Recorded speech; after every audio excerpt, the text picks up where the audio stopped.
Live from Memorial University, St. John's, Newfoundland, it's the 1979 Canadian Senior Men's Basketball Championships.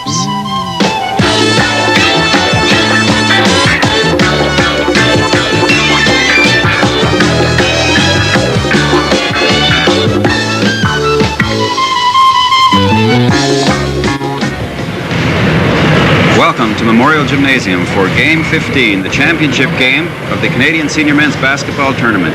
British Columbia going against Manitoba in what should be a terrific game. George Warren is with me for this game. George, what do you look for between these two teams? Both teams are very similar in style. They both play a very deliberate, controlled game. They both use pattern plays. Both have good outside shooting. If there's going to be anything that makes a difference, the only edge that I can see in any way, shape, or form is BC's height. And if they can make good use of the big men, it could give them the advantage in the game. I think it's going to be I would expect a 2 to 4 point difference at the finish, whoever wins it. One of the things I look for is a fantastic matchup between the two great sets of guards. For British Columbia, Bill Robinson, Alex Devlin. For Manitoba, Martin Riley and Greg Daniels, who's not as well known as the other three, but he's a fantastic guard. He's proven that here in this tournament. Yeah, I think you've hit it right on the head. Those two pairs both get their teams going the way they have so far in the tournament, it's going to be a dandy. I mean, there's just no way that's going to be tremendous basketball to watch without We've got a great atmosphere here, too. The fans are literally hanging from the rafters. There's people, all the seats are filled. They've been filled for a long time. There are people standing everywhere, sitting wherever they can find a space, almost hanging from the basketball hoops along the side of the gym wall. I think it's a credit to the kind of basketball that they've been seeing all week, that the host team not being in the championship game and a crowd like this shows up for the final game. That's right. Well, this game has been sold out for a few days, and people know that they're going to see great basketball no matter who's in it. We've got this huge British Columbia team, as we mentioned many times, 3 players, 6 foot 10 inches tall. Manitoba can't match them for height, but they're probably a faster team on the whole. Yes, much quicker, really. If BC puts the 3 big men on, Manitoba's game, I'm sure, will be fast break and quick setup to try to take advantage of the differential in speed. We saw 2 fabulous games last night. Manitoba defeating Nova Scotia, the defending champions, and then British Columbia in overtime, coming back when they were trailing by 2 points with just seconds to play, putting the game into overtime, and then beating Ontario in the overtime period quite handily. I just hope we don't have another one like that tonight. I shouldn't say that, but for my sake of my nerves, I hope we don't. George, we were talking to the coach of the Manitoba team, Jim Bullock, about tonight's game. Let's listen to what he had to say.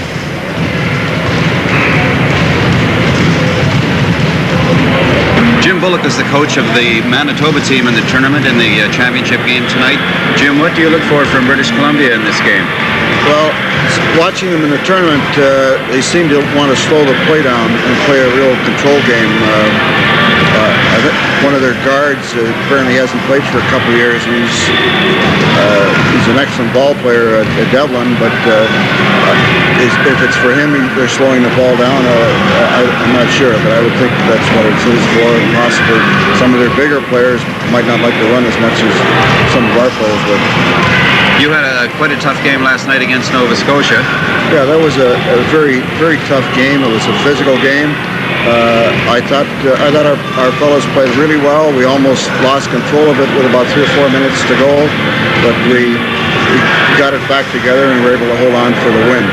That was an excellent team, Nova Scotia. Yes. Really, 3 big men, all leapers, good guards. Very strong club. What will you do against BC then? Will you try to speed up the game and try to outrun them? Well, we would like to. We think we're faster than they are. They're definitely bigger than we are. They have two 6 foot 10 starters, and we can't match that up. Hopefully our guards can play with their guards, and I'm sure our big man, if they can't beat their big man on height, that maybe they can finesse them a bit. So we're going to see 2 opposing styles essentially tonight then. I I would like to see one style, and that would be the quicker game. Okay, Jim, the best of luck to you and your team tonight. Thanks very much. Okay, thank you, Fred. About 2.5 minutes to go now to game time. Perhaps we can just recap what's happened here today. In the game at 5 o'clock to settle 5th and 6th place, Alberta defeated Newfoundland in an exciting game, 87-75. So Alberta finishes 5th in the tournament. Newfoundland finishes 6th. Saskatchewan was 7th. Earlier in the day, Nova Scotia defeated Ontario, so Nova Scotia will be 3rd, Ontario 4th. The only two positions left to be decided now, George, 1st and 2nd, the big ones. Right, 1 and 2. It's interesting. It shows the intricacies of the importance of the draws, the point spreads, this kind of thing. It was sitting in the hotel room thinking back on the games this afternoon, and it dawned on me, Ontario finished in 4th place with a record of 1 and 3. Alberta finished in 5th place with a record of 3 and 1. Not hard to figure that one out. And Alberta beat Ontario as well in the game, right? So it's a hard one to figure out sometimes. It's just the luck of the draw and the point spread. Manitoba, the key to Alberta was that loss by more than 23 points. That's right. They allowed themselves to get bombed by Manitoba, incredibly, and that put them down so low in the standings. That's right. Excellent team they have too. Tom Bishop is a super player, but Greg Hess and Bruce Wright and a number of other players are outstanding on that team. It was interesting today to watch when Bruce Wright wasn't on the floor. The Alberta offense went nowhere. That's right. As soon as they put him back on, they were right back on top again. It was. It shows you the importance of that guard that directs traffic on the floor.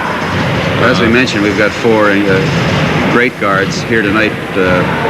Perhaps the 4 best guards in the tournament. That may be debatable, but no doubt that 3 of the 4 best guards in the tournament are here tonight. I think no one would question that. Just deciding who those 3 guards are of that 4 is that's right. Anybody's guess, I suppose. I should mention that after the game there will be an awards presentation. There will be, of course, the championship trophy to the winning team. Also, there will be an all-star team, awards for the top scorer, the top defensive player, and finally the most valuable player in the tournament.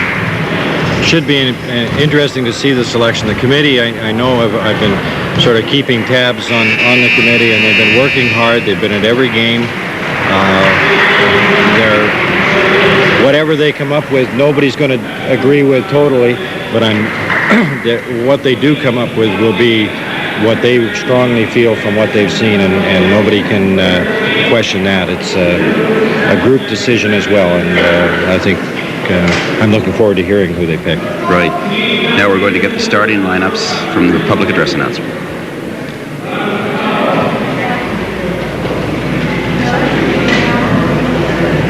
Standing 6'10", wearing number 11, the center, Ken McKenzie.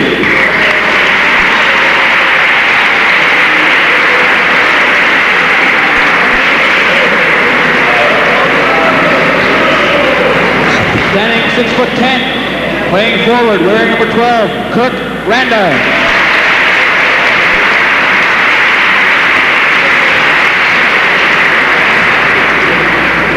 Standing 6'2", playing forward, wearing number 5, Gary Smith.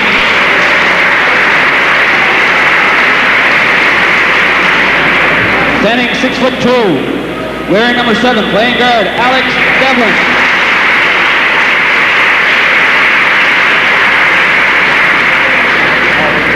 Standing 6 foot, wearing number 8, Bill Robinson.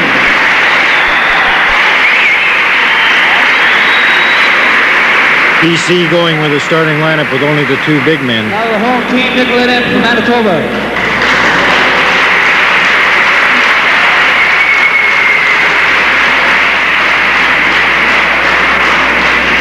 Standing 6'7", wearing number 13, the co-captain, Darryl Rumsey.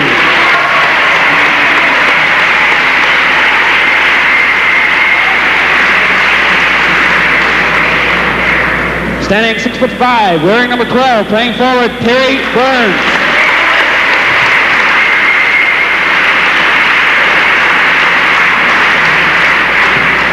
Standing 6'5", wearing number 10, the co-captain, Rick Wax.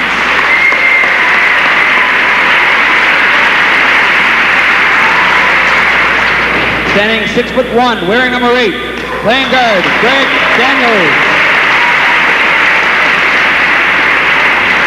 And wearing number 5, standing 6 foot, playing guard, Martin Riley. Officials for tonight's game, the referee, to the Don Grant from New Brunswick. The umpire is Don Malcolm from Ontario.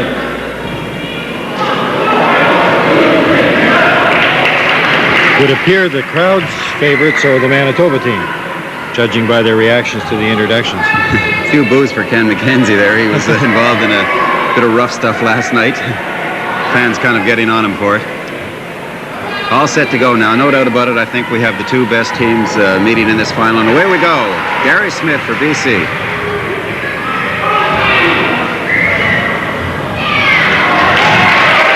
Manitoba taking over. Martin Riley. Double dribble.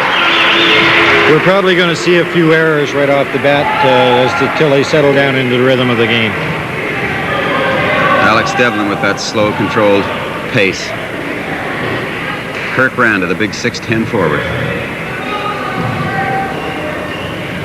Short.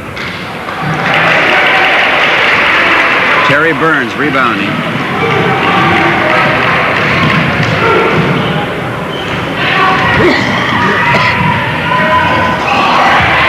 Ken McKenzie.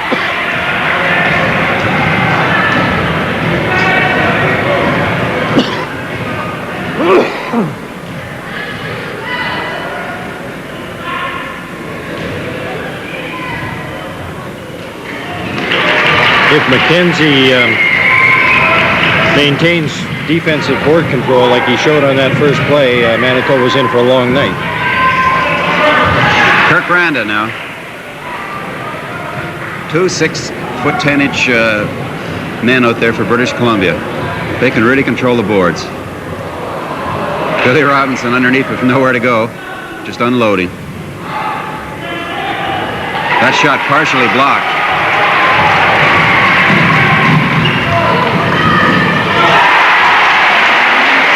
Greg Daniels.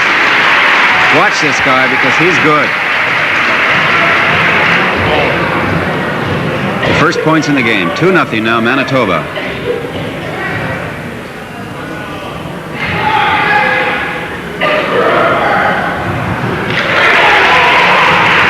Billy Robinson, kind of a desperation shot. It's Terry Burns.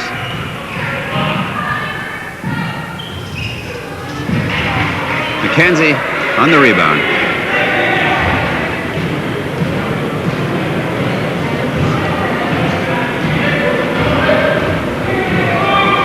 None of BC's shots at this point in time have been good shots at all. Not one. There's the first one. McKenzie has that great twisting jump shot. Tie ball game.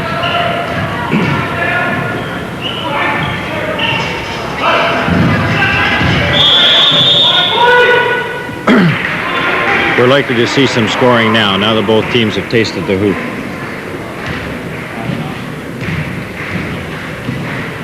That's Gary Smith.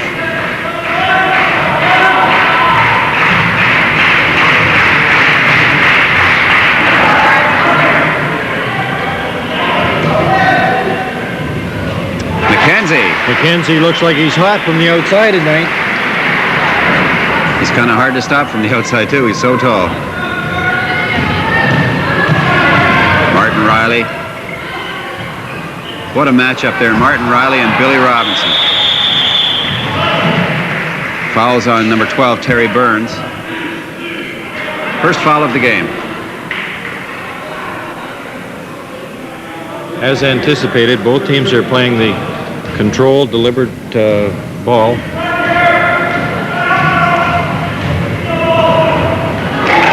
Devlin losing the ball.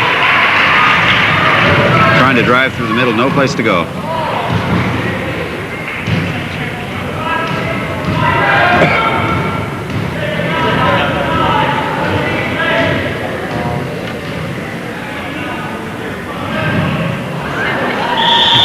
excellent play, just didn't work out the way they expected.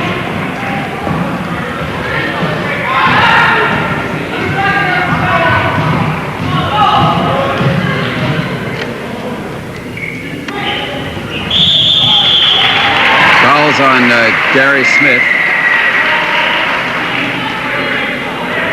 for pushing Rick Watts.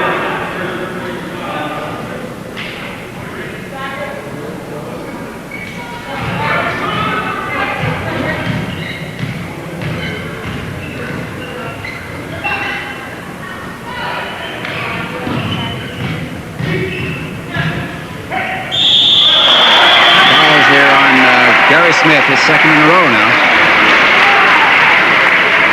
Rick Watts going to the line.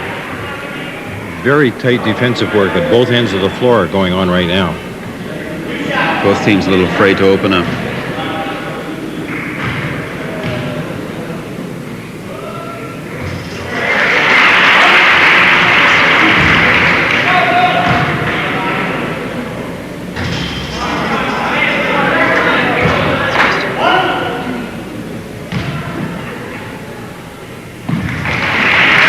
Points for Rick Watts. 4-4.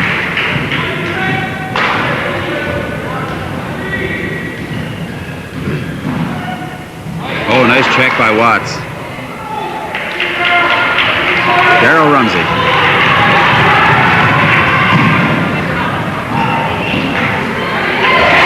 Watts again. 4 points now for him. 6-4 Manitoba.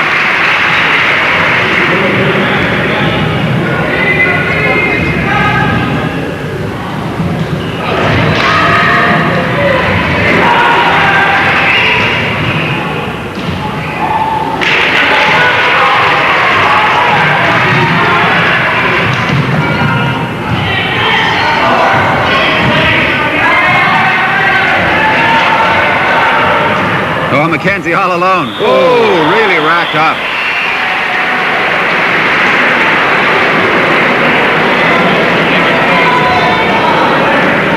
Exciting play down at the far end. Those fans sitting in the end are really taking a chance. If Ken McKenzie should fall on a few of them, we're going to have some fatalities.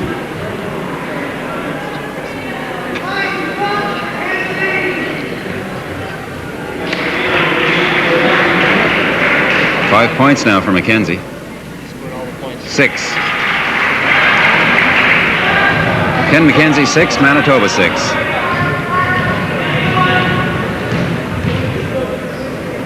McKenzie's playing strong game so far from both ends.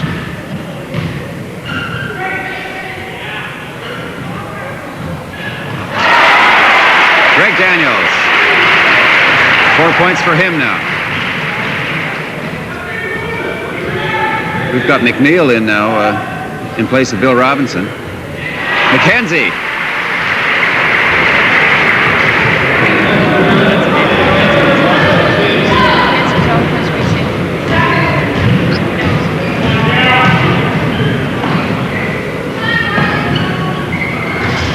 Riley missing. Kirk Randa.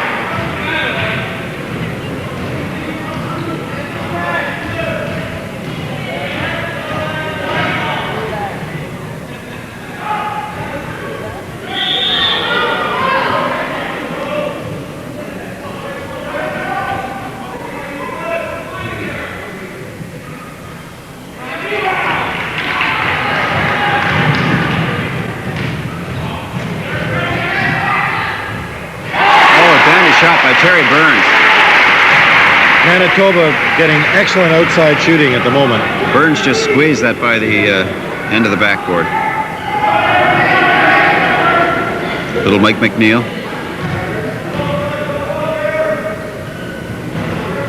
Gary Smith. Now we're starting to see some shooting. 10-10.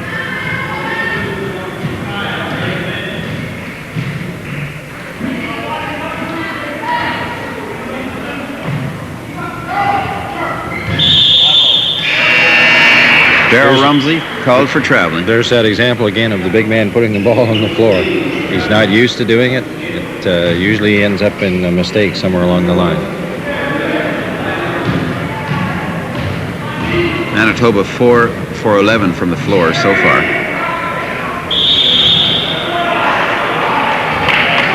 Fouls called on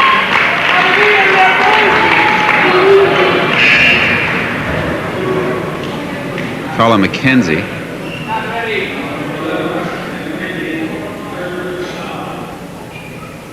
John Bond now coming in for Gary Smith. So for the first time in the game, we see the 3 6'10" forwards in there for British Columbia.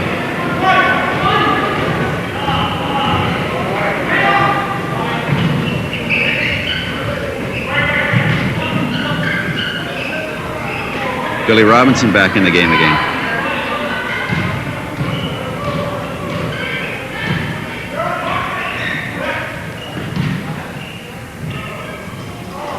Randa to Devlin.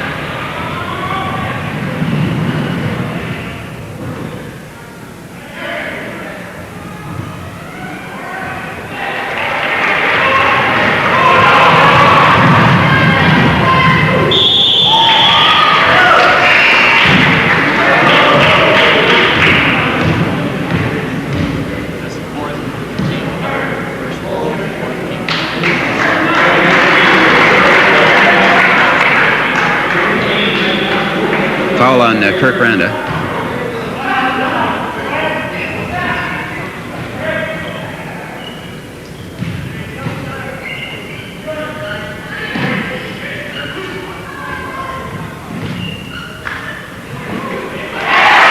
Greg Daniels. 12-10 Manitoba. 6 points now for Daniels.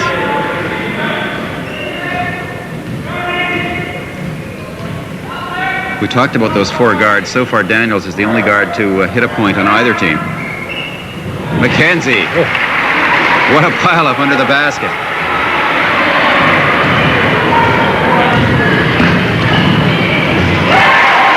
Daniels again.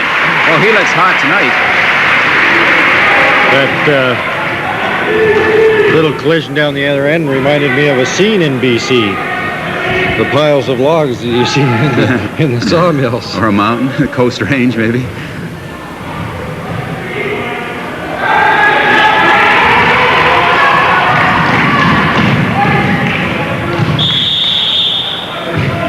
Traveling. Daniels so far is taking the leadership role with the team, even ahead of Riley at the moment. That's right. We haven't seen much from Riley yet. He's being guarded very closely too by Robinson.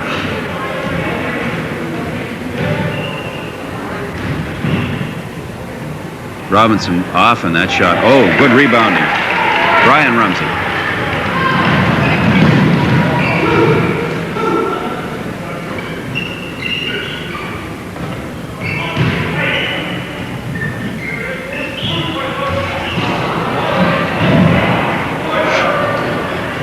(14 to 12), Manitoba leading, almost halfway through the first half now.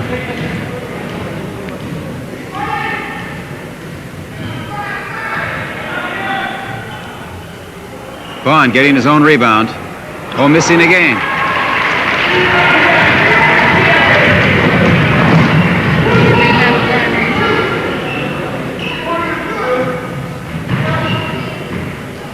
The other games, Bond showed fairly good shooting ability from that range. He's just off on those 2 That's right. that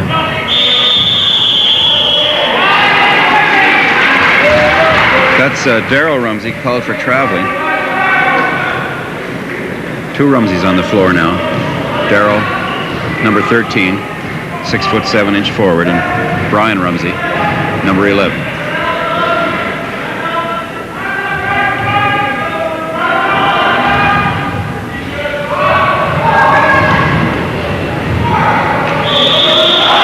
Got a jump.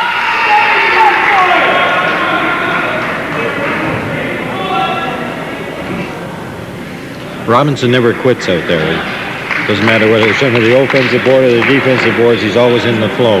Surprise move now. Manitoba is bringing out Gary Daniels.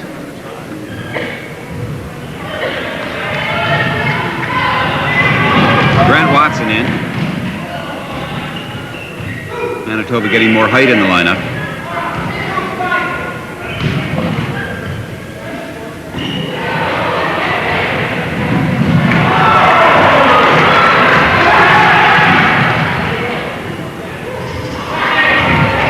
Tenzie and Randa doing an excellent job of switching off on the defense coverage.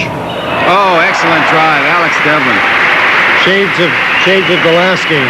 That's right. He really hurt Ontario last night with those kinds of driving layups. Fouls on Bill Robinson, pushing off on Martin Riley.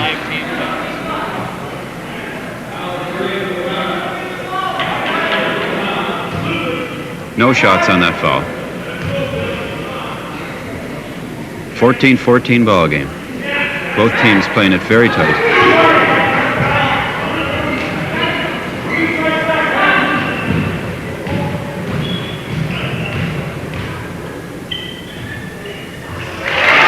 Rick Watts. He's a good shooter. The way these teams work the ball, we could end up with the lowest scoring game in the tournament. It's certainly looking that way. Or way the it's highest. Going right.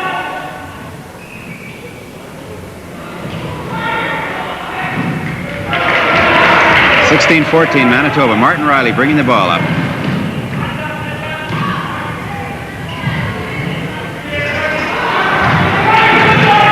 Ryan Rumsey.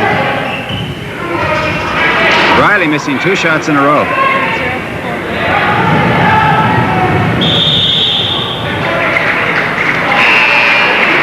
Foul is called on Martin Riley for bumping into Bill Robinson.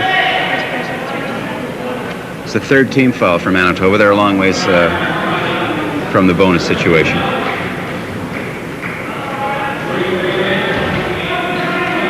So far, the referees haven't had all that much to do.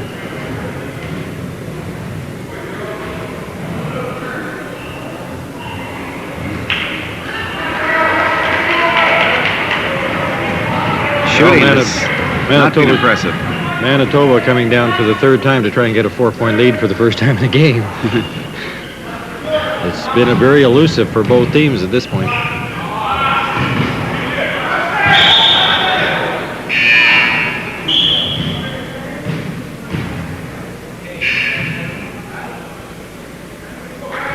And it looks like we have a timeout. Timeout Manitoba. Well, so far We're going to try to get into that team huddle down there. Oh, George, great. let's see if we can listen and hear what What's happening, Jim Bullock guys? has to say. We're getting the boards really well. And our fast break, we're having 3 guys down on one side. We're not spreading out our break, and we're not patient enough on our shots. They're taking about 20 seconds to shoot the ball up. We're getting the thing up in about 5.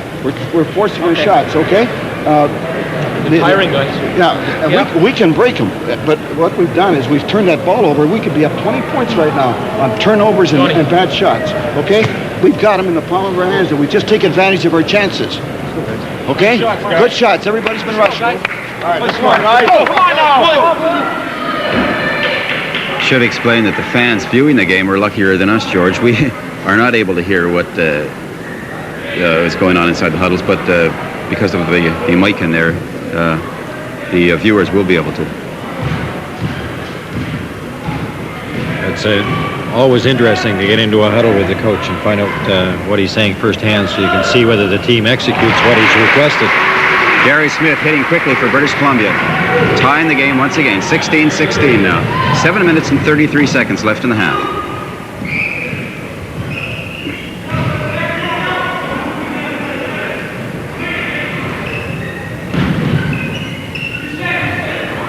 They're making sure that Riley does not get a clean shot. That's right. Big Darryl Rumsey. He's not the smoothest looking ball player in the world, but he can get the job done. He's very good underneath, really, and if they can get it into him, he's usually close around the bucket.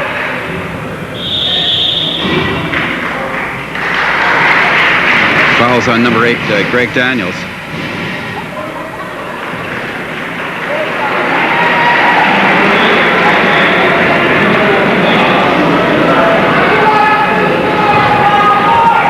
Fourth team foul against Manitoba. Manitoba are only shooting 7 for 20 from the floor. Robinson almost losing the ball.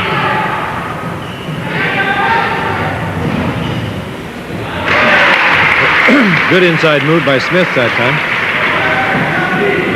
So far, the battle of the guards, Riley has certainly got it over Robinson at the moment.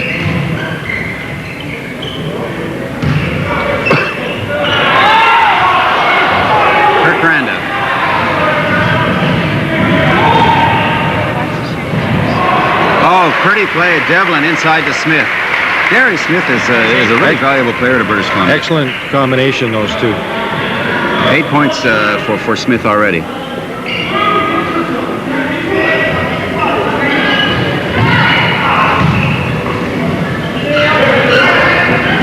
From the scoring point of view, BC seems to be much stronger scoring-wise when Smith is in there than when the taller third forward is. Yes, he's the threat all the time. He's really more like a third guard. That's right, yes. McKenzie now hitting 22, 18, British Columbia. 10 points for McKenzie. Martin Riley yet to score a point in this game. Same is true of Bill Robinson.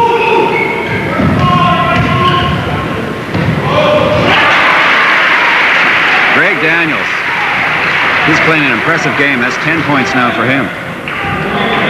Our first 4-point lead dissipated very quickly.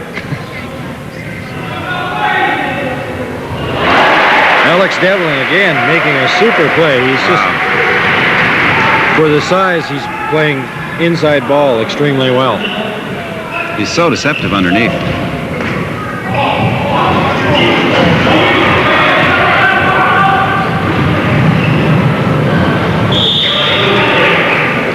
Robinson tried to lob that long lead pass underneath to McKenzie, but it was just too far. 4:51. There's the score. Less than 5 minutes to go now to halftime. Watson replaced by Rumsey on the substitution there.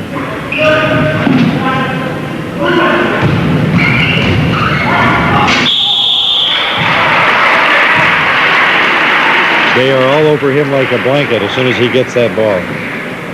Little Martin Riley was squashed in there like he was the inside of a sandwich.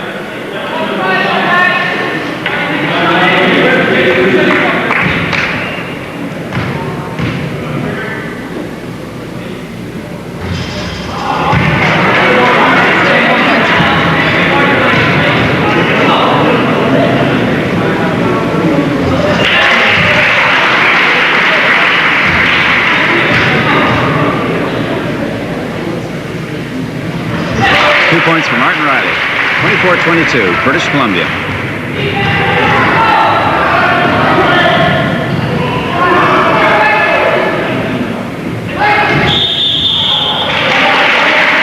Traveling call. I can't believe the number of traveling calls we've been getting in this tournament. Don't expect that from players of this caliber. Don't usually get so many from the guards. The big men, quite often it happens, but we're getting it from all sides. That's right. You know, the smaller guards are also doing it. It's strange to see someone like Devlin getting called on it.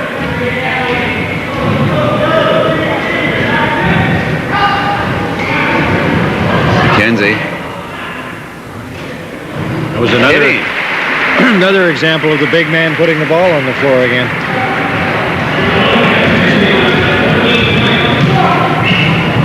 McKenzie is 6 for 9 on the night. 12 points for him. Excellent shot by Daniels. Well, he's keeping Manitoba in it. 26-24. He's got 12 points.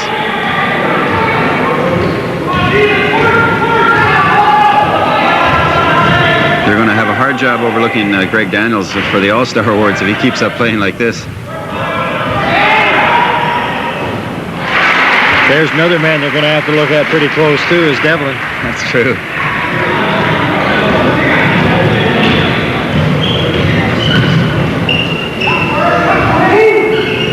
Darryl Rumsey. And another mental error. Nice pass by Daniels, but unfortunately no one there.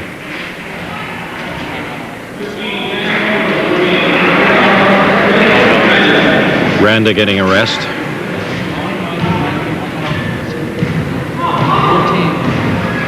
BC loses absolutely nothing in height with that replacement.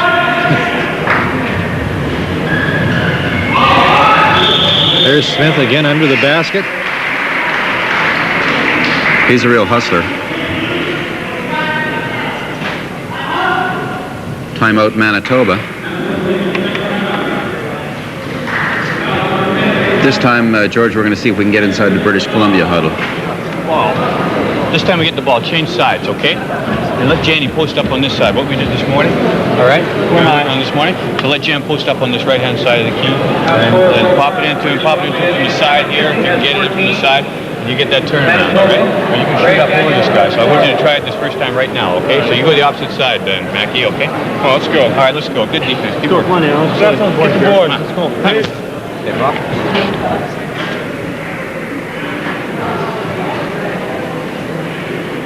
Back to the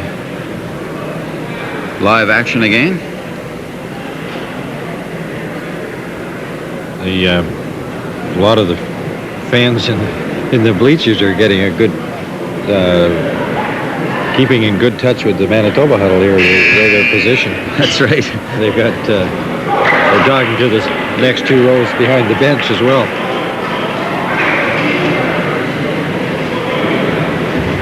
Yes, it's a very intimate sort of situation there. Virtually like being on the team.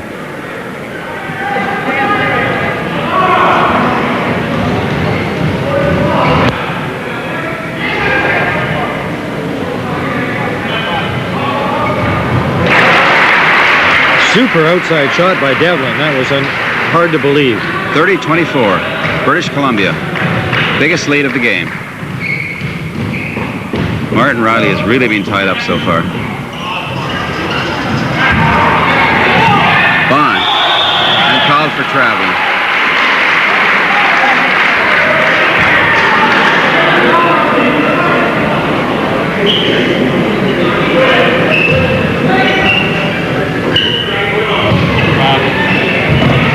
Oh, super play. I didn't think he could get up over McKenzie. When he did his pivot, he moved back at the same time, which gave him the angle over top.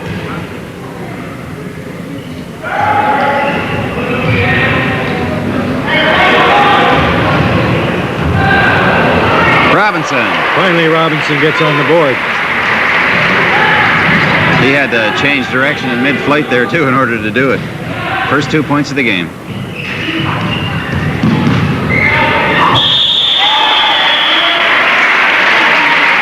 You got to admire the courage of Martin Riley to go in there and challenge those big guys. He'll get foul shots for it. 32-26, British Columbia leading. Martin's getting a lot of coverage when he's on the floor. He sure is.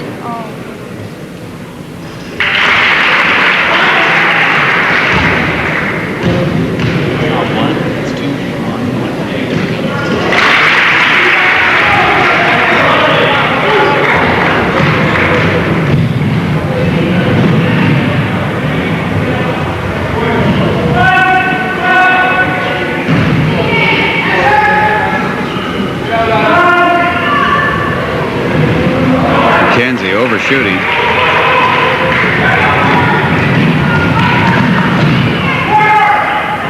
Two men on Riley again.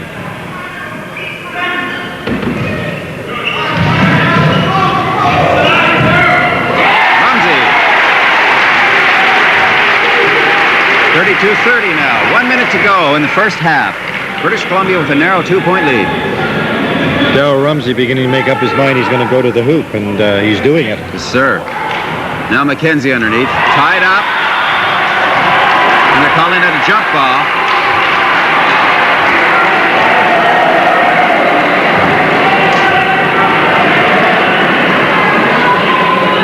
Looked like sure 2 points for McKenzie there when he hauled down that rebound underneath.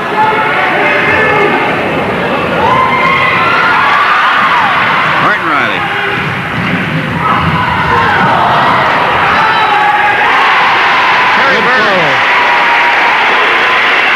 All tied up. 35 seconds.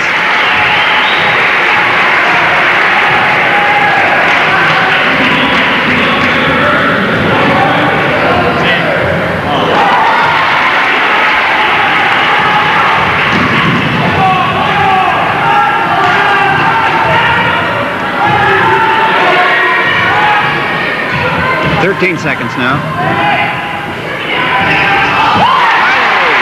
Manitoba taking the lead. 5 seconds. BC's going to have to hurry if they want a shot. 1 second.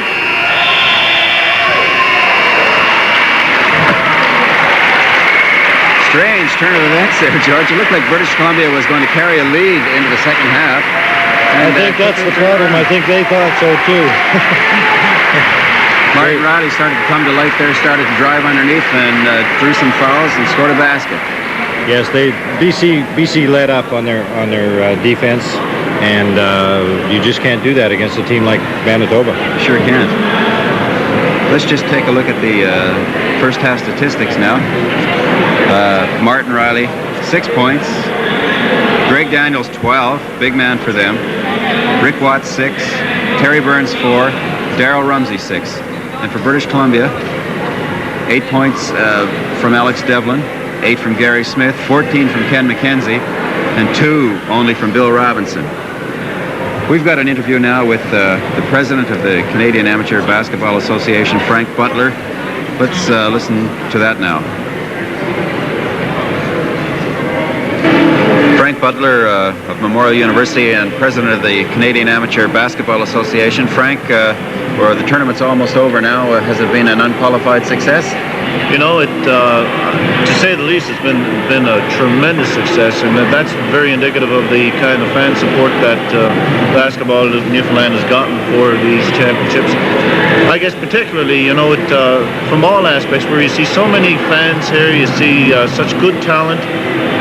The facility was excellent from the players' standpoint. The organization, the host organization behind the whole championship was just superb. There's no question about it in my mind. There's not one person here should complain about the performance, and let alone the organization aspect of it. It's just an asset to basketball in Newfoundland. I've heard nothing but good comments from the players, commenting on the fan support, first of all, is the thing they always mention, and the hospitality here. And also, I've also heard good comments on the quality of the floor. I think the players found it a good floor to play on. Yeah, well, I suppose it's because the floor is now, I guess, about 18 years old, but it's a well-preserved facility, and the floor is good. I know I teach in here. I'm in here pretty well every single day with my team, and of course with professional classes, and it has never bothered me. And being a heavy guy, I suppose I should be worried about shin splints and things of that nature. No, it's an excellent facility, and you know, the atmosphere. It's only unfortunate we just can't jam another couple of thousand people in here. Well, you'd certainly sell the tickets tonight for sure if there was room for them. Well, what is the outcome of a tournament like this, Frank, in terms of the development and encouragement of basketball in Newfoundland? Well, you know, the fact that, I suppose one thing, I should acknowledge the fact that the Memorial University educational television system of doing the games and producing them live in the St. John's area, I've heard so many people acknowledge that fact and just suggest that it's something that should have happened a long time ago. Well, we can only get these championships here on not on a regular basis, but it's sort of a cycle that happens across the nation. Everybody that I've spoken to would suggest that it's enhanced the game, to say the least. I know from a player-coach standpoint, a lot of people have come to me and said it's good to see so many other big guys. I suppose you'd use the term freaks, and I say that, you know, with quotations, because they are very, very big athletes, and the talent has just been superb. And there's been a tremendous amount of depth on each of the teams. So with that kind of a thing, and the officiating being so good as well, it has nothing. The only thing you can suggest is that it's got to improve the game all the way down the line, you know. And spectatorship is one good aspect of it too. But playing the game, it's an excellent game to play, and there's good pageantry behind seeing the tournament, you know, here in a confined area. And like I said before, you know, it's just too bad we just didn't have a larger facility, because I know they're out there at the doors right now trying to get in for the championship. All day they've been trying to get tickets. That's right. St. John's, I think, is developing quite a good reputation with the Canadian Amateur Basketball Association. This is the third national tournament now in 2 years, and I think the attendance has been great at all three tournaments, and they've all been very successful. Well, you know, I suppose that we don't get that opportunity to see that many talented teams to come through. You know, we are on the eastern neck of the country. We did have the national team here a few years ago. For example, it was on a regatta night, the day of the regatta, and I recall that evening very, very well. This facility was just jam-packed, just for an exhibition game. So the people do like the game of basketball. They do like the pageantry that goes with the tall players and the aspect of it. And to me, it's just great support to see that the sport only has one way to go, and that's up. There's tremendous organization in the city area. You know, there are many, many leagues playing here, and of course, with basketball in Newfoundland, most of the executive being centered around the St. John's area, that certainly has helped. There's been just tremendous support from the volunteers to make this a tremendous championship. I guess if we just go back 2 summers ago and think about the Canada Summer Games and the kinds of volunteer support that's gone through there, well, we're seeing it again at just a smaller magnitude, you know, and it's just fantastic, Fred. I'm going to put you on the spot now. We're not going to be running this interview until halftime, but we're taping it before the championship game has started. Who are you predicting to win? I thought you might do that to me. Well, it's very difficult to say. With the Manitoba team, there's tremendous depth in terms of speed and desire.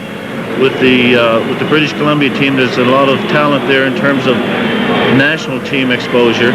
I think we're going to be in for a good basketball game. If you want me to come out with a prediction, just let you know that the president can be wrong. I would speculate. I think because of British Columbia's experience, we may see them as the favorite. I stand corrected. I want to let you know, Craig. Okay, well, I'll go on the spot with you, and I'll say British Columbia, too. Good man. Okay, Frank, thanks very much. Thank you very much. Congratulations on a good tournament. Thank you.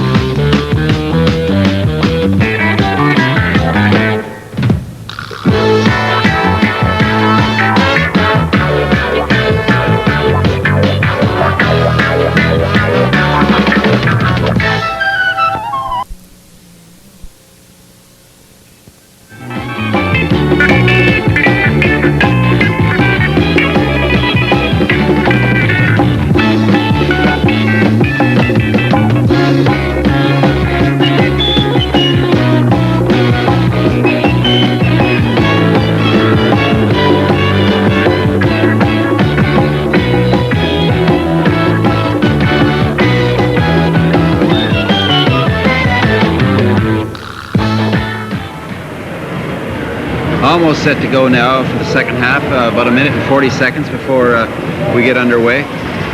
34-32 score, as you can see there. George, what do you expect for the second half? I think pretty much more of the same. As I indicated beforehand, I expected both teams to come out and play a controlled pattern game, and they've been doing exactly that. I really don't expect them to change. The only difference we might see is one or both of the teams throwing a zone defense in.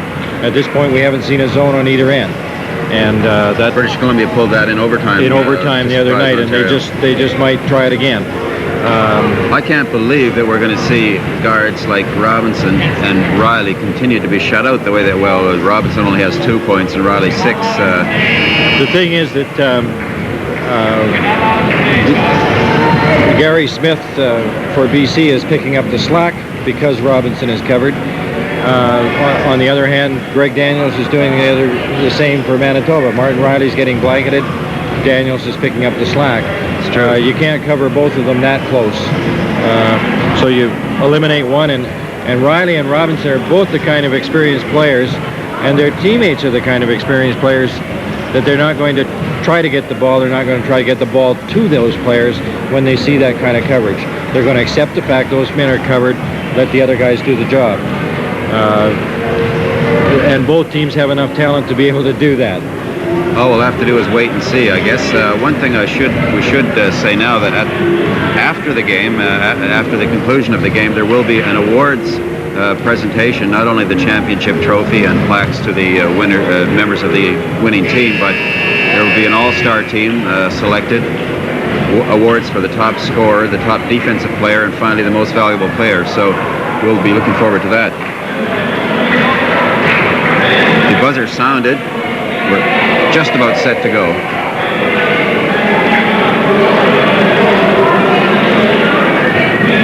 An enthusiastic crowd here in the Memorial University Gymnasium.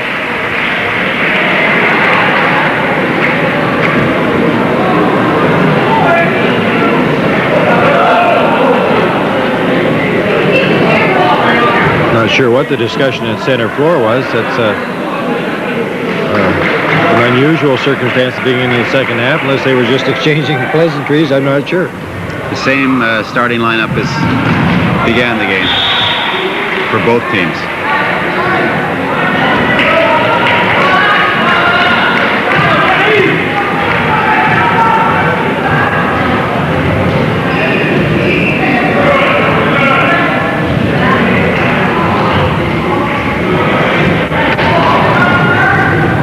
Interesting, under the defensive boards that time were Smith and Devlin rather than either of the big men.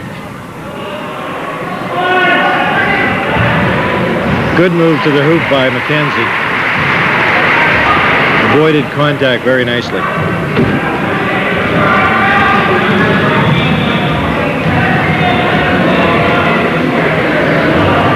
That's Rick Watts. Oh, nice shot, and it's good. Gary Smith fouled him. He'll go to the line for a chance to add to that. I believe that's Smith's third foul at the same time.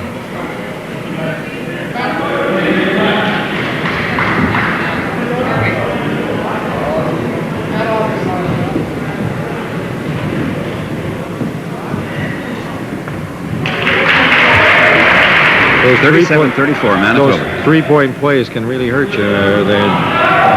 BC's going to have to watch. They don't give up too many of those.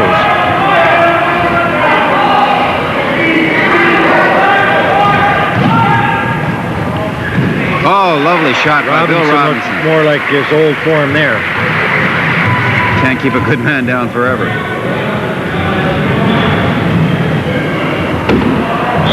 Look at that rebound by Terry Burns. And he's going to... Oh, that's on Gary Smith, his fourth.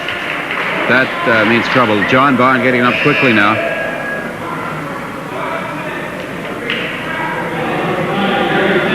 John Bond now in for Gary Smith. That could really affect BC's chances. Changes BC's strategy, very definitely.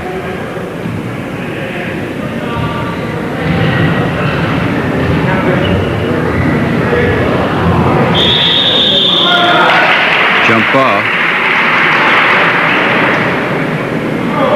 Certainly changed the status under the backboards. They had their big man in there that time.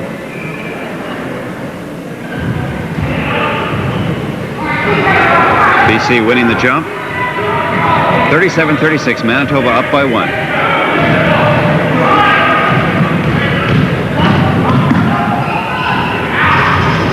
McKenzie. Oh, great tip by Kirk Randa. He was up right above the hoop. Right in the right place at the right time that time. Timed his jump perfectly. The matchup with Riley and Robinson is really beginning to build now. Both of them are forcing the other into mistakes. It's a real confrontation. McKenzie. Nice tip by McKenzie. They're getting control of the offensive boards now, and that's going to make a big difference. 40-37. British Columbia now moves into a three-point lead. Watch Daniels. Oh, good block what a block by McKenzie. Excellent block. Robinson.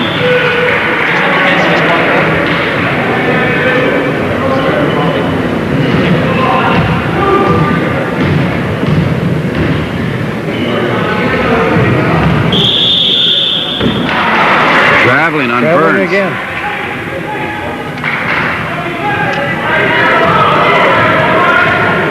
Early in the second half, the championship game.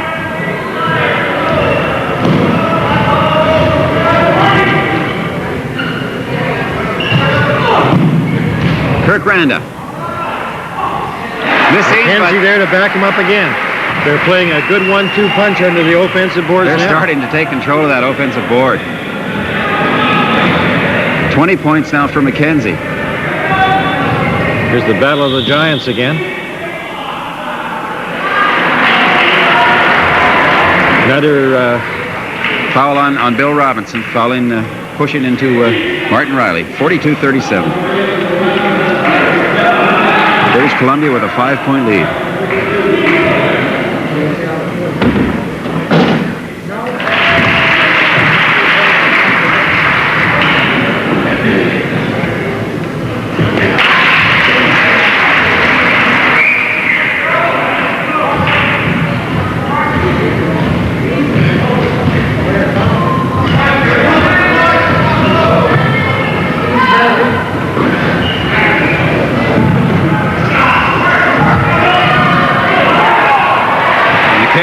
there to pick up that ball.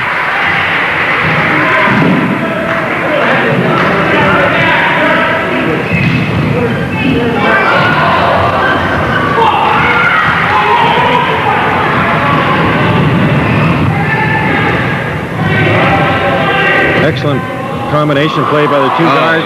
Just misfired. Daniel seems to be having a little problem with his footing.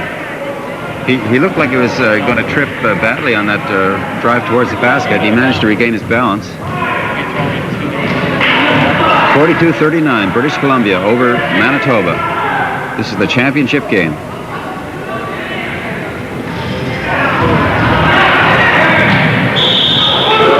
Manitoba preparing to send Grant Watson in.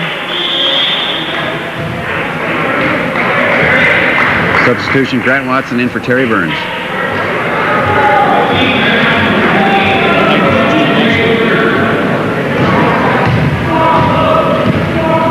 Manitoba trying to get a little more height in there. Watson is 6'7".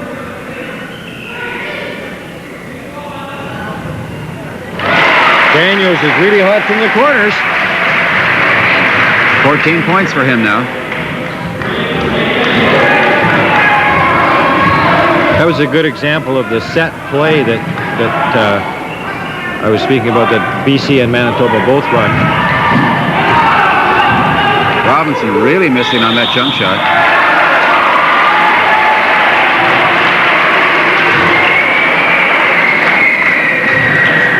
Foul called against Randa. That's his third personal.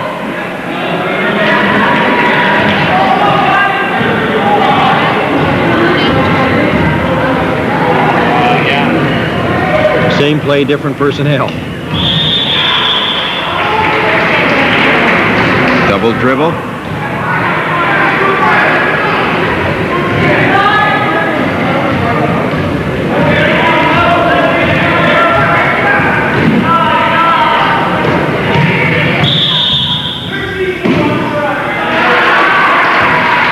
Calls against Darryl Rumsey. That's his first personal. 42-41. British Columbia in the lead.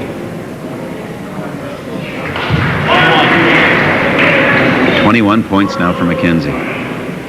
And one more. 50% of the BC output right there. That's right. I believe that's the most points he's scored in any game so far of the tournament. Yes. Certainly saved it for that basket. Should count. Yes, it is. Three-point play coming up again, too. A free throw by Rumsey now would tie the game.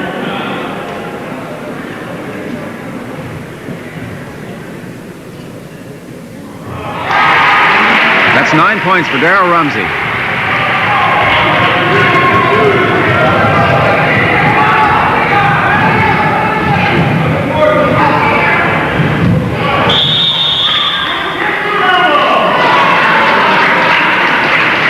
Watts can't win whenever he's moved in this half. He seems to be doing something wrong. He's had a travel, he's had a double dribble, now an elbow.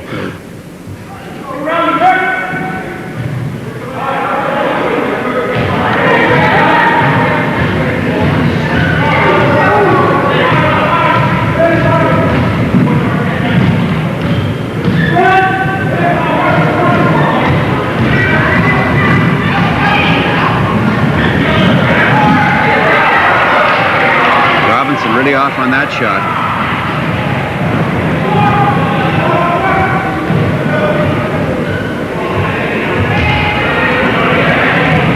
Oh, sensational. Darryl Rumsey. Nice pivot to get that shot away. 10 points for him now, and he's put Manitoba into the lead.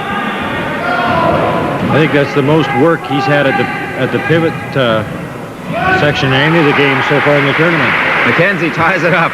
We're getting to see these big men really perform tonight.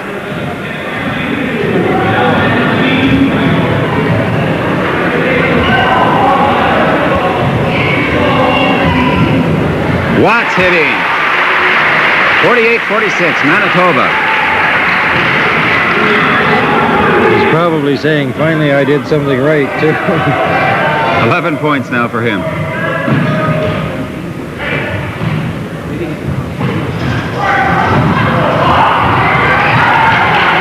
Watts taking in that rebound.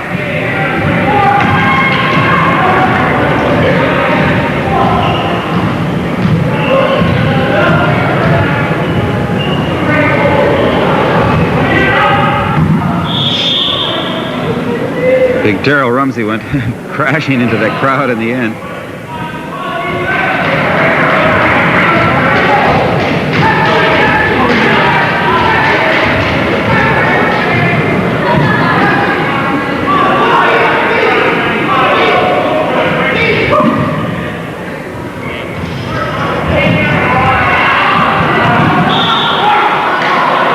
It's going to be white ball, British Columbia ball. Rumsey blocked McKenzie out from under the backboard very nicely that time. Unfortunately, the ball bounced off and back over to a BC player and then out of bounds. Look at that big man handle the ball and drive. No basket. They're calling the foul on McKenzie.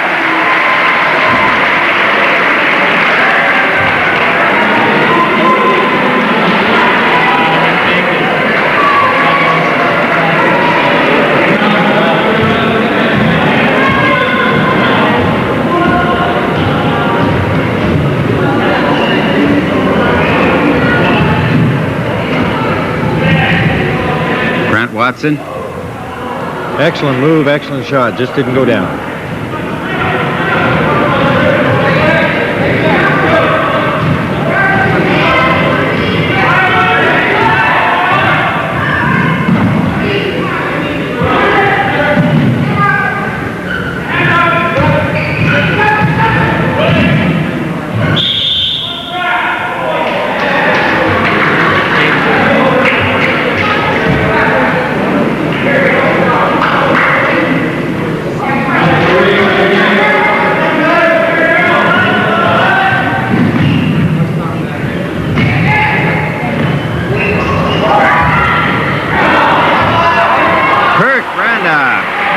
Sheer perseverance to get that bucket. He was determined. He tied the score now, 48-48.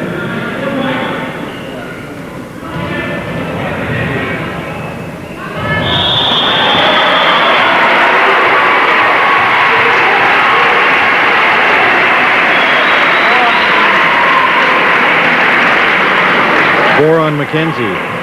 To get McKenzie in trouble and BC's in trouble, I would say.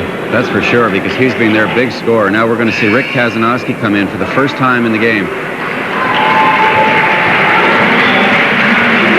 There's the score.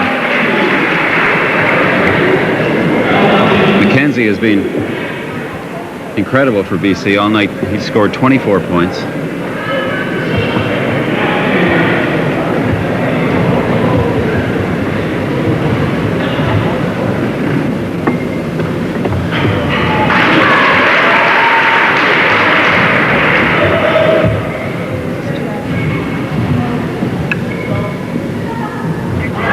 Points now for Darrell Rumsey. Manitoba 2 points into the lead. With Smith and McKenzie both in foul trouble for BC, Manitoba are really putting the squeeze on them. They're forcing the play on defense, and BC can't afford any more people in foul trouble. John Bond chose to pass off underneath instead of go up for the shot. Kazanowski just couldn't react quickly enough. Riley drive. Oh, nice shot.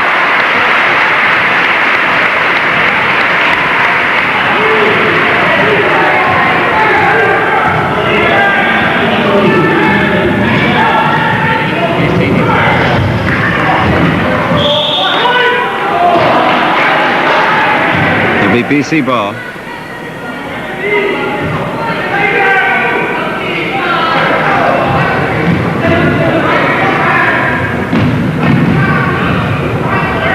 Riley just took that ball away from Robinson.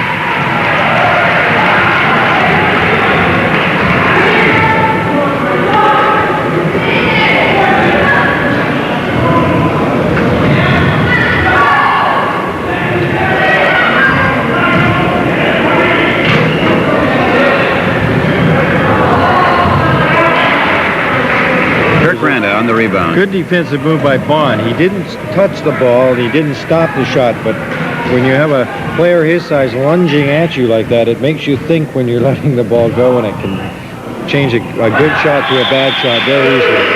BC throwing the ball away there. Substitution. Timeout. BC.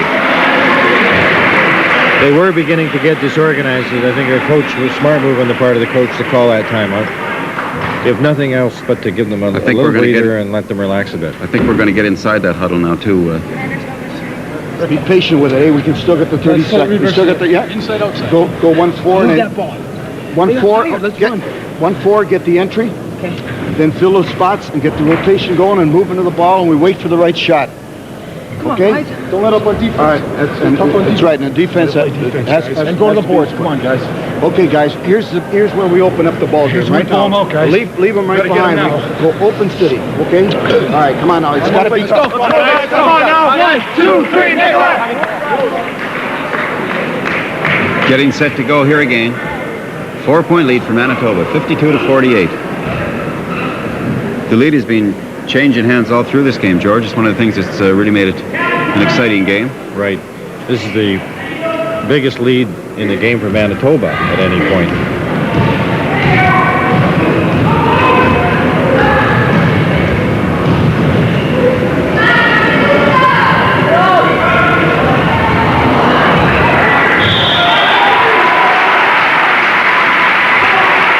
John Bond checked Burns underneath, but he was called for fouling.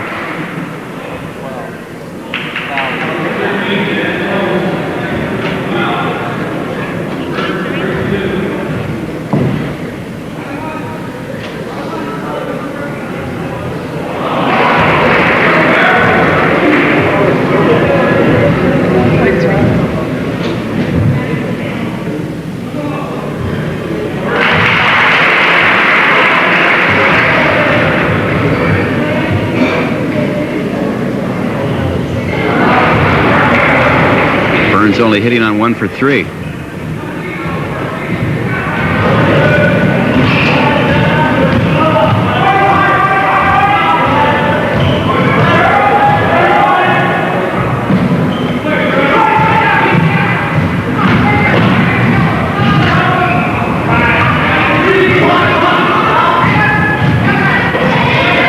Excellent feed by Devlin. Excellent feed. He just kept dribbling and looking. He finally found his man.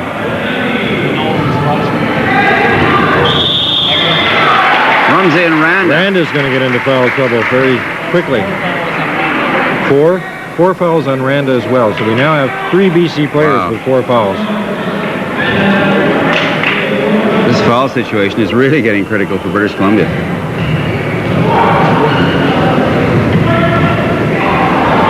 Excellent check by Devlin. Just super.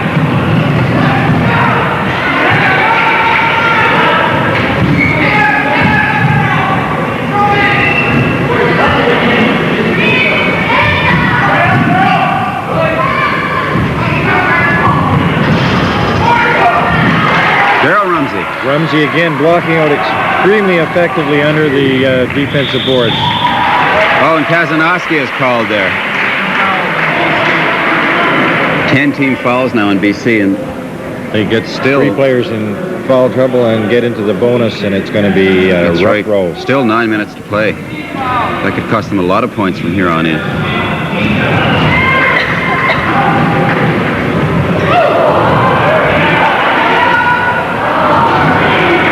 Randa to Bond.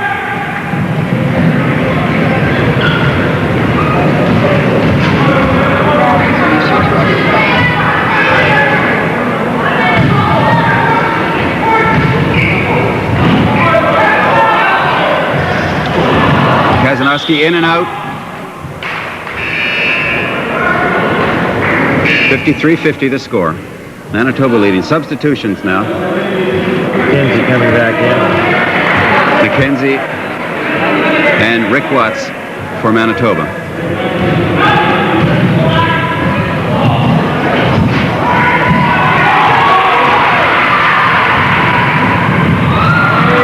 Excellent combination combination play between those two guards. Two flashy Manitoba guards.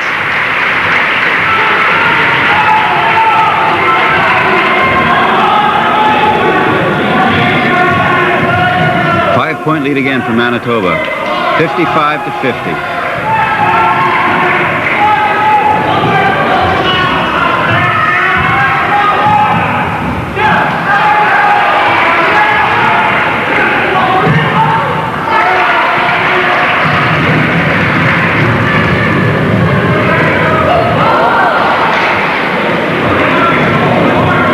Manitoba had made that shot, or they would have taken a very commanding lead in this game. But not for most games, but for this game, a commanding lead.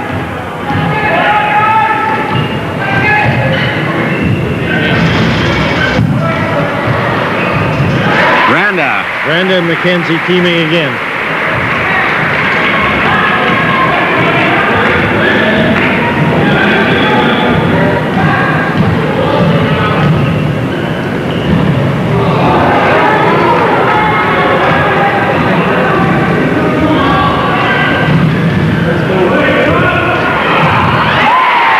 Follow on his own shot by Rumsey. I think we're going to see the ball going into Rumsey quite a bit now to see if he can draw that fifth foul on either Randa or McKenzie. 15 points for him now.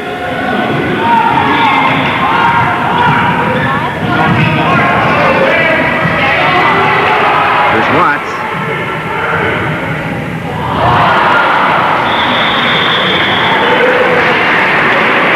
One pass too many on that play. Alex Devlin got in the way, but knocked the ball out of bounds.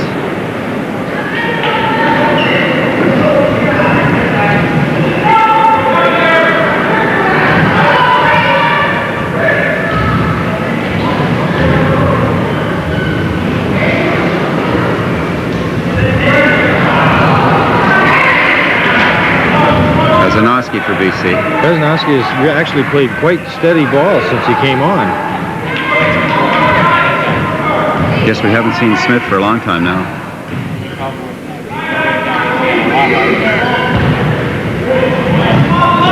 Three British Columbia players with 4 personal fouls on them. Riley intercepting. Riley on Robinson. Randa getting back to haul in the rebound.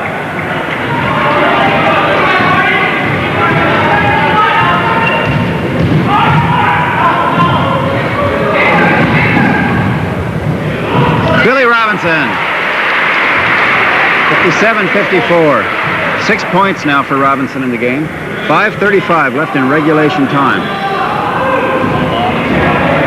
We had an overtime game last night.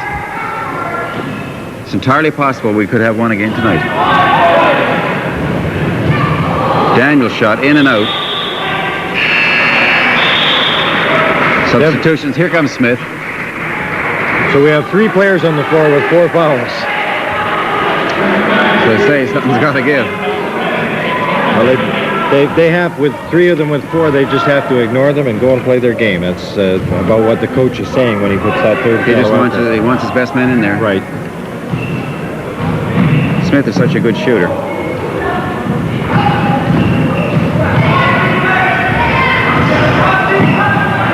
Look at Robinson fighting inside.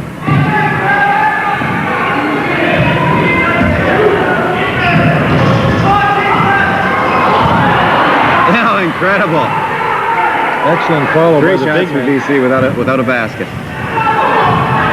Oh, a great tip by Randa. Smith. Finally goes in.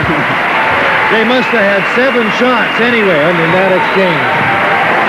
57-56. Once again, a 1-point ball game. Great action. 4:24 left in the game in regulation time. Rumsey just off on that move. He executed it well, just a little off center on his shot. None of the BC defenders being too aggressive with him. Nice move by Devlin. Fouls on Terry Burns.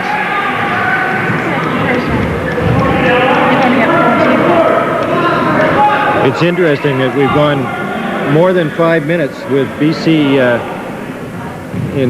with 4 men in foul trouble and still have not had a foul out.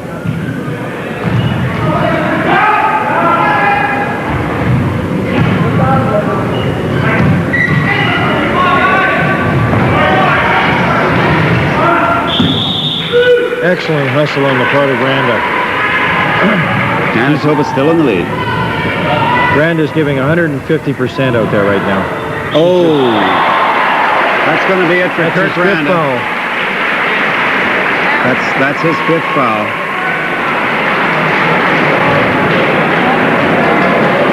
Now that 4th foul situation in relation to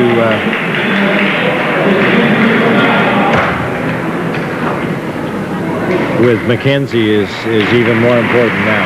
Now with Rand out, then McKenzie has really got to be careful. That's right. They can perhaps afford to lose 1, but to lose 2 would certainly be deadly for them.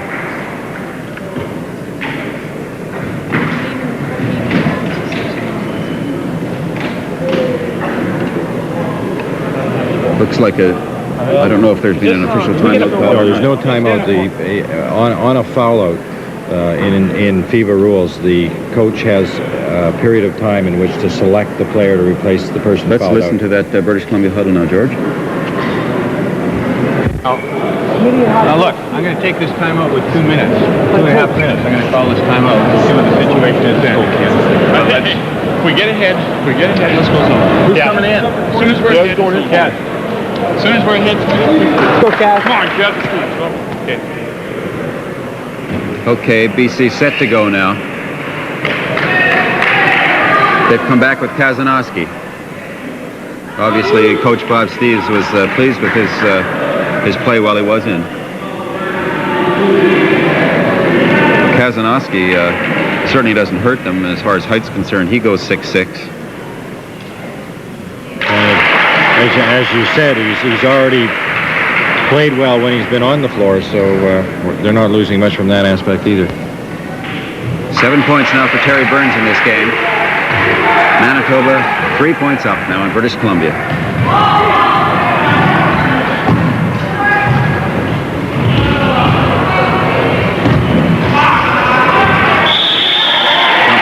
Excellent hustle on the part of Smith going up under the boards like that. He was inside of Watts, but Watts a bit taller.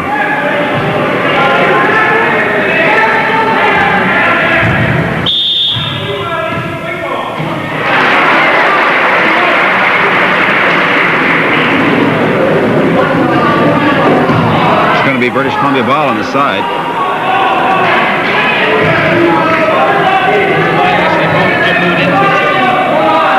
Referee charging that the Manitoba player moved in too soon on that jump. Oh, British Columbia shooting has gone cold here. Just over 3 minutes now. There goes Rumsey again. Kazanowski did well under the boards there.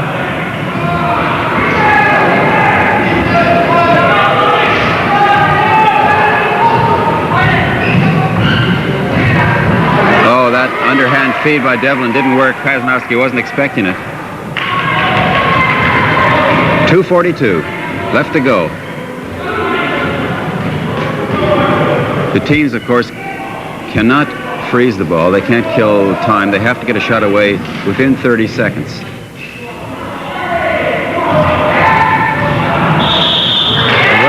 Right now, Manitoba are using every one of their 30 seconds whenever they can. Fouls on Robinson. That's right. Now Manitoba is in the bonus position. They'll be shooting on this foul. Let's listen in on the Manitoba team bench now. Okay. All right. We'll still have to look for changes here, eh? They might come out with a little pressure. They do run the 1-3-1 that we did this morning. If it's just man pressure, we just clear, eh? Okay. But if it's we'll run 1-3-1, remember you can do it on the sides too as well as on the end, eh? And remember that the guy that doesn't get the ball and the three that are coming down everybody turns. We go right on the break with it. all move for the ball. Yep, you all have, and come that you want it. Especially on the board, just gotta make sure we gotta go at it. All right. We got to take our time and get good shots. We got to keep going to the hole. Go after. That's right. Keep playing at him. You don't let up. They're in bonus. We got to keep going. George, when you said this may be the lowest scoring game of the tournament, looks like you might have hit the nail right on the head. 59, 56 now. Only 2:25 left in regulation play. Yeah, both teams use their full value of time on the 30-second clock. It's part of their strategy, and when you get that, then you're usually in for a low-scoring game.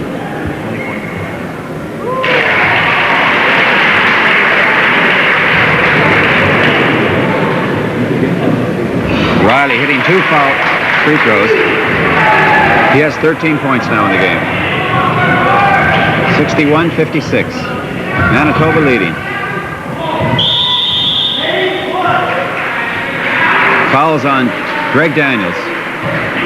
Alex Devlin will be shooting 3 for 2. Now BC are going to have to change that strategy because they don't have the luxury of taking their full 30 seconds, not being behind by 5 points at this point in time.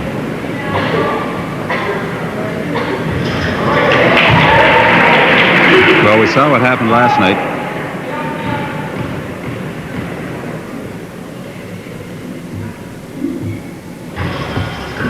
Devlin, a lucky bounce off the rim there.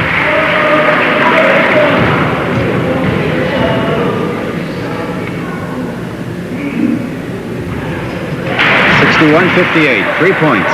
Manitoba up. 2:10. Now Manitoba will kill as remaining much in the as the game. 30 seconds.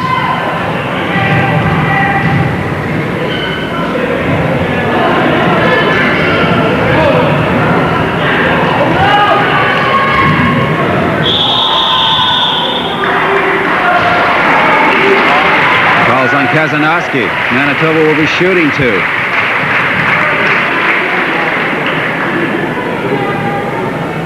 That's what's considered a bad foul at this point in time.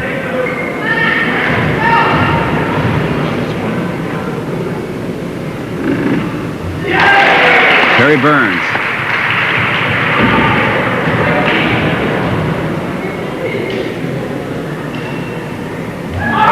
Hitting 2, 63. 5-point lead again now for Manitoba.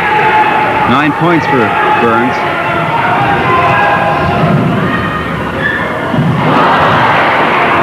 Kazanowski finally on his Good second perseverance. chance. 63-60. 140 remaining. BC's got to go after the ball. They have to get that ball back. They can't afford to let Manitoba use up the time clock.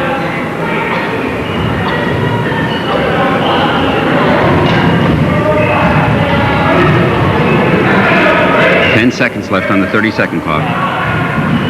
Riley driving. Daniels, Riley.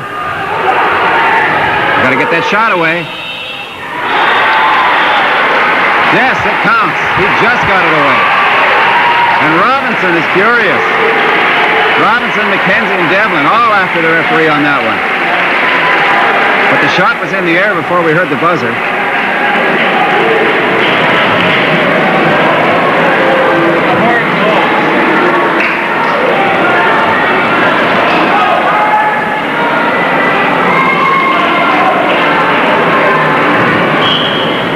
Riley getting in on the discussion down there. Now the referee is going to... The referee coming to the scorer's bench. Manitoba players clapping their hands, so it looks like they're going to get that basket, George. Yeah, the rule is very clear. As long as, in the judgment of the referee, the ball is in the air, when the buzzer sounds, it is still a shot. It's not a shot if the ball is on the hand of the shooter when the buzzer goes. Well, clearly the ball was.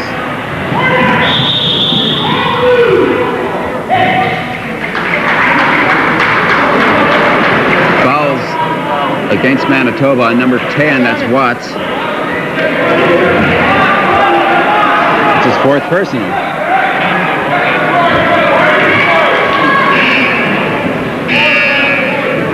I felt myself that the referee's call was a correct call. Yes. It's a judgmental call. Somebody has to make that judgment.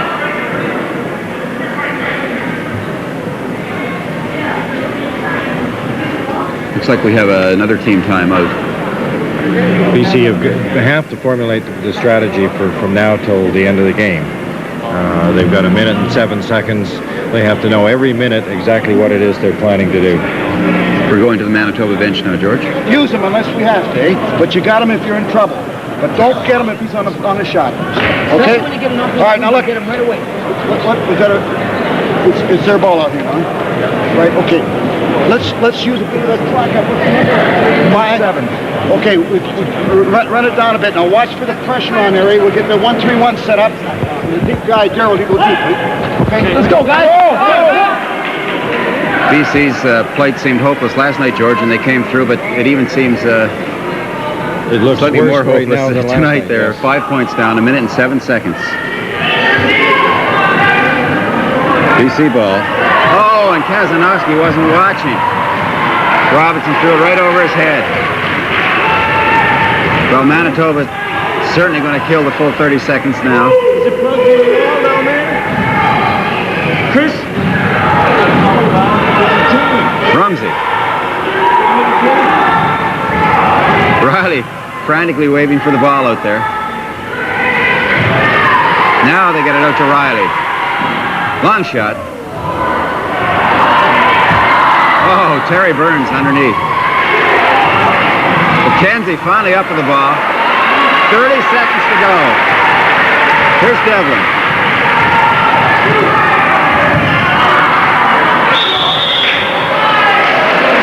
Foul's on Martin Riley. 22 seconds left. Manitoba up by 5. Ken McKenzie to the line. Coach Bob Steves of British Columbia pacing there, along with Mike McNeil. Problem for BC is being in that bonus situation. They can't afford to foul, and they need possession of the ball.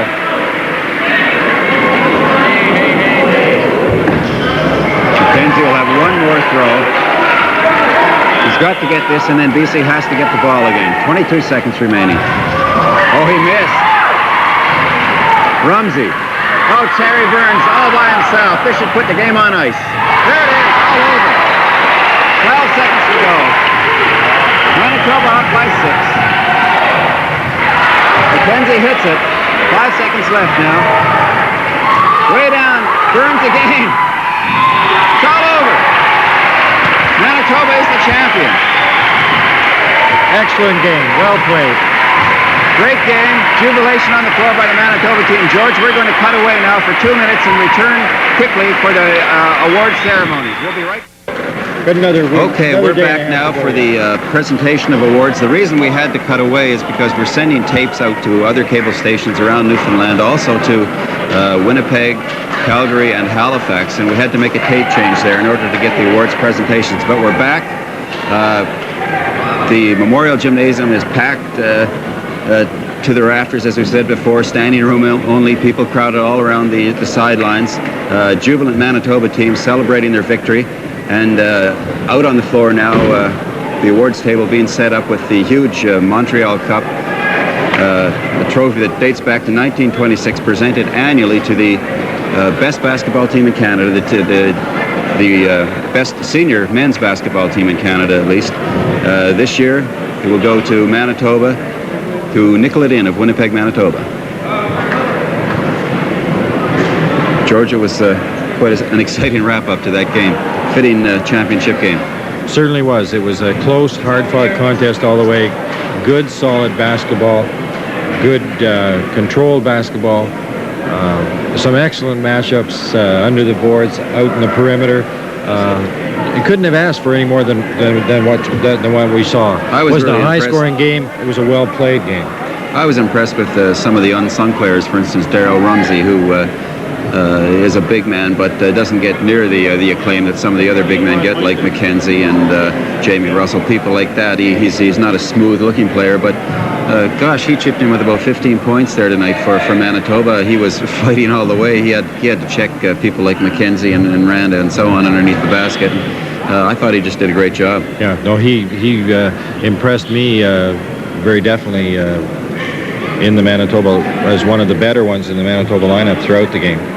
He did get 15 points. That is the correct total on him. I don't know what his rebound total was, but he fought the whole game. Here's the PA announcer.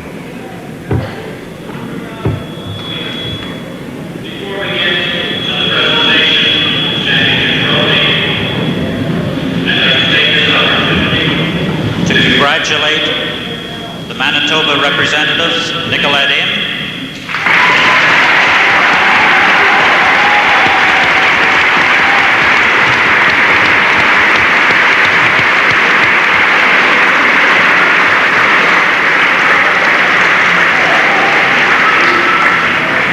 To congratulate the British Columbia representatives, Fraser Valley Bullets.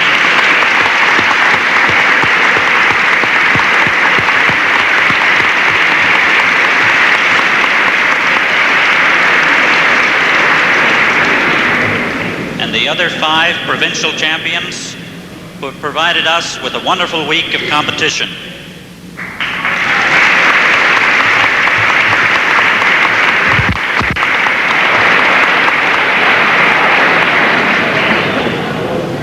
I would like to take this opportunity to thank 2 very special groups who've contributed mightily to the success of this tournament. First of all, the many, many volunteers whose tireless efforts and long hours have ensured our success.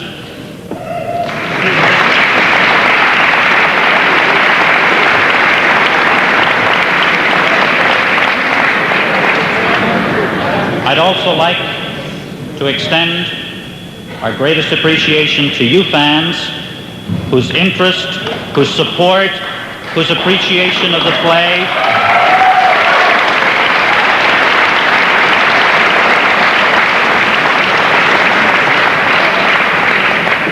I would like you to know that the players have, on many occasions throughout the week, expressed their appreciation for your cheers and your confidence and your congratulations.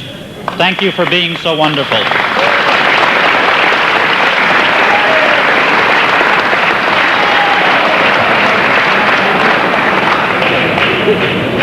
And now, I'd like to call on Mr. Frank Butler, President of the Canadian Amateur Basketball Association, to present to the captain of the Nicolett Inn team the Montreal Cup, which since 1926 has been emblematic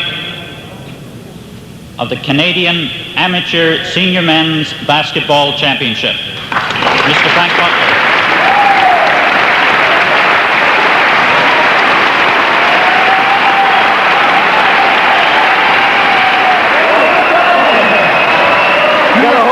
Take it off. Congratulations, guys. All right, there it is.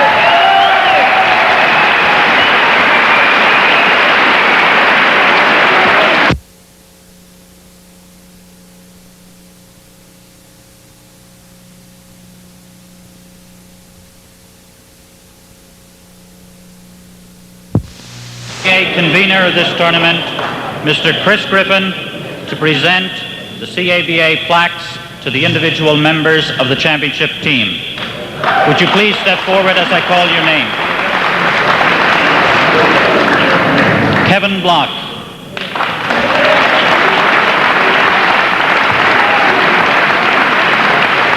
Martin Riley.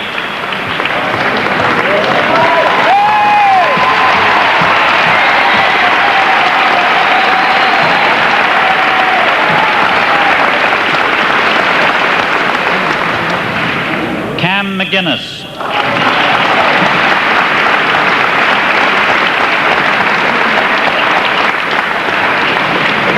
Randy Cassano.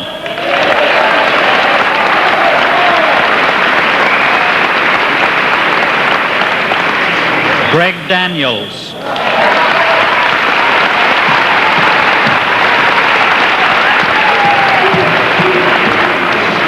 Don Maskey.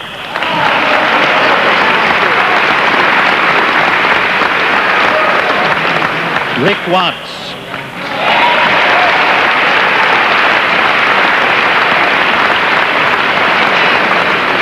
Rumsey.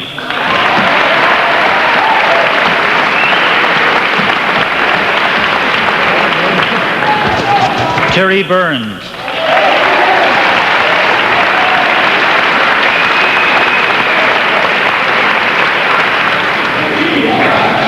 Ray McCall.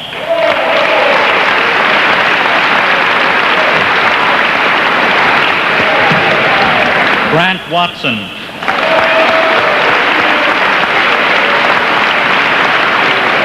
Darrell Rumsey.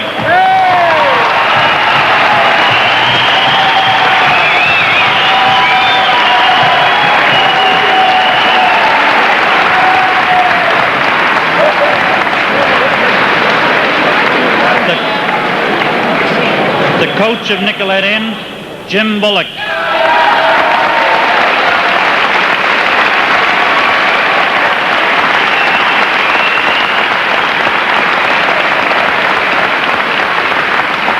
Assistant coach, John Lewin.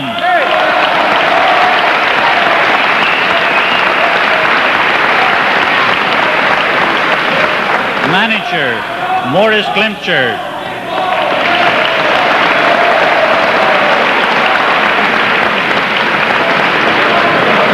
Trainer, Andy Morris.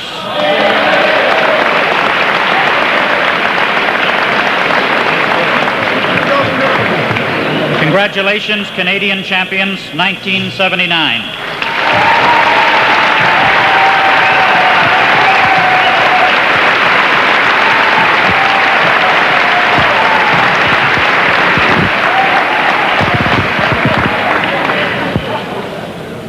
And now, ladies and gentlemen, Basketball Newfoundland would like to take this opportunity to honor some of the individual stars of the tournament. An all-star team composed of 2 forwards, center, and 2 guards has been selected by a committee. I'd like to call on the chairperson of this tournament, Angela King, to come forward and present the All-Star Awards.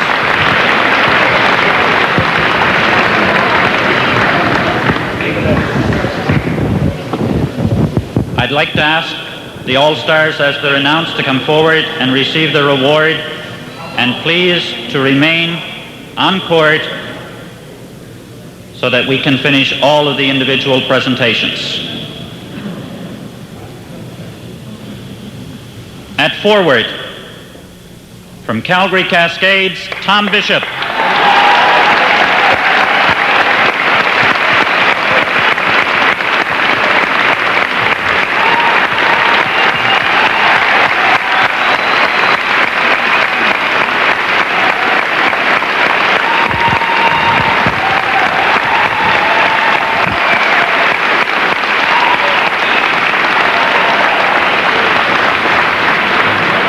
Martin Robbie wants to see you. At forward, from Fraser Valley Bullets, Kurt Randa.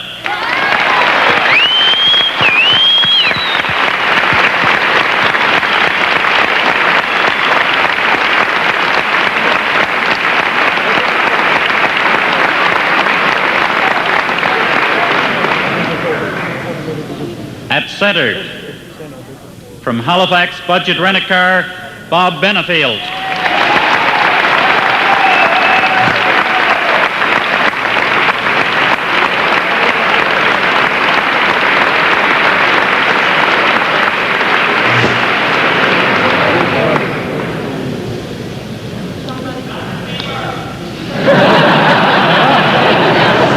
We'll see that the award gets to Nova Scotia. At guard, from Fraser Valley Bullets, Alec Devlin.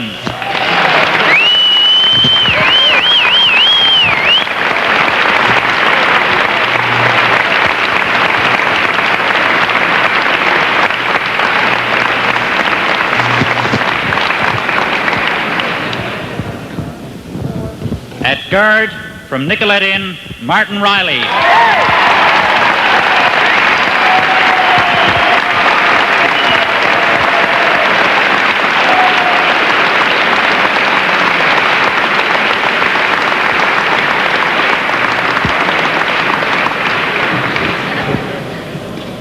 now the top scorer award goes to Calgary Cascades' Tom Bishop.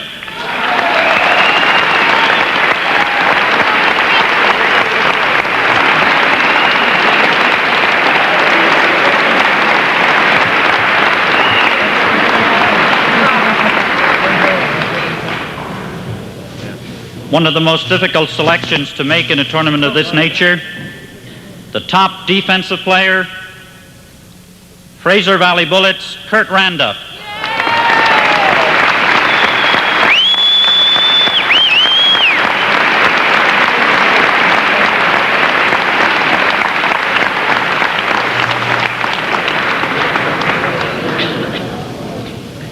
And the most valuable player for the tournament, from Nicolett in, Martin Riley.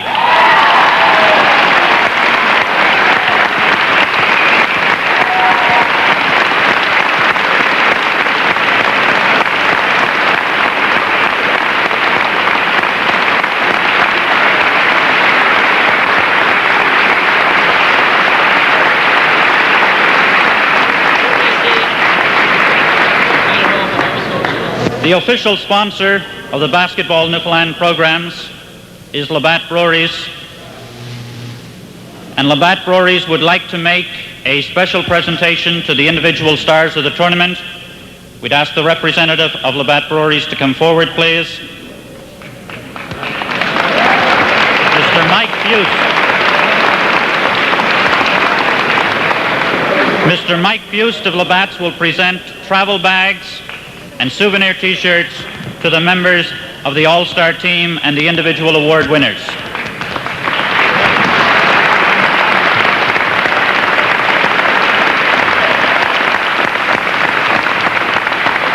Before you leave, could I have your attention, please, for just a moment?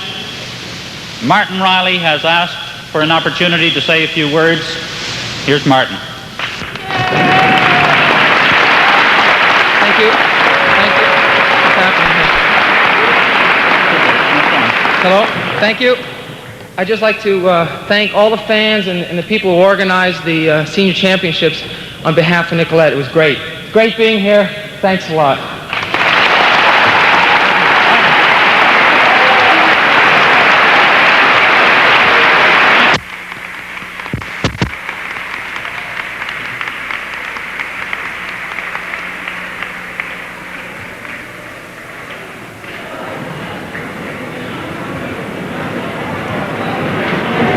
Well, there we have it, George.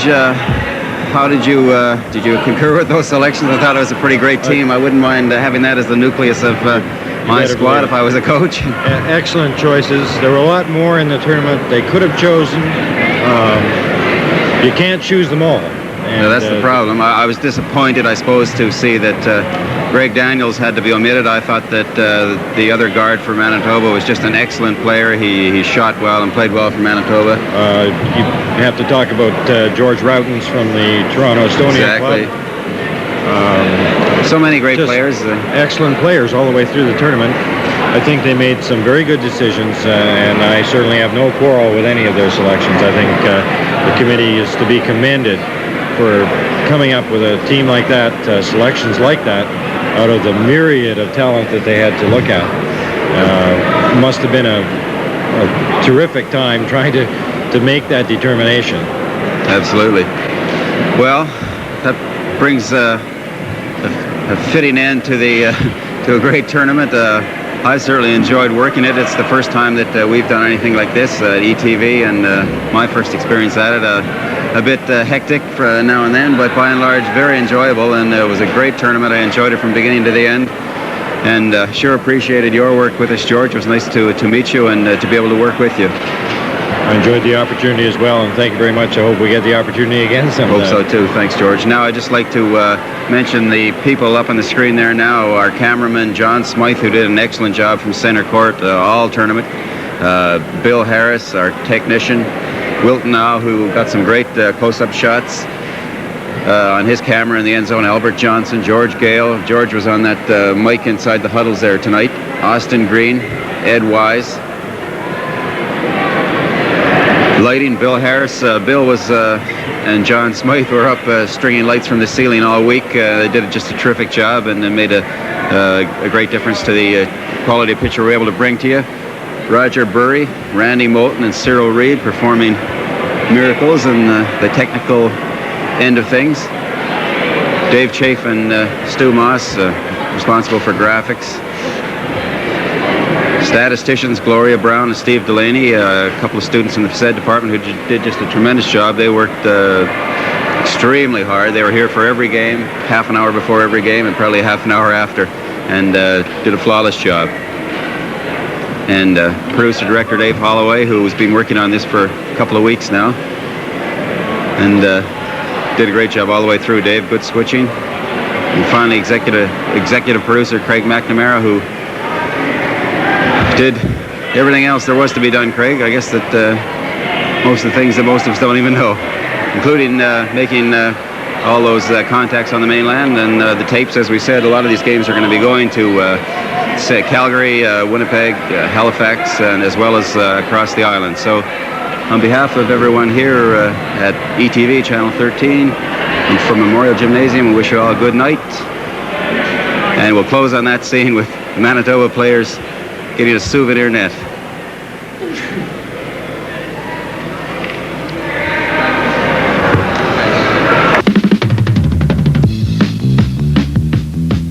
This championship basketball game has been brought to you live on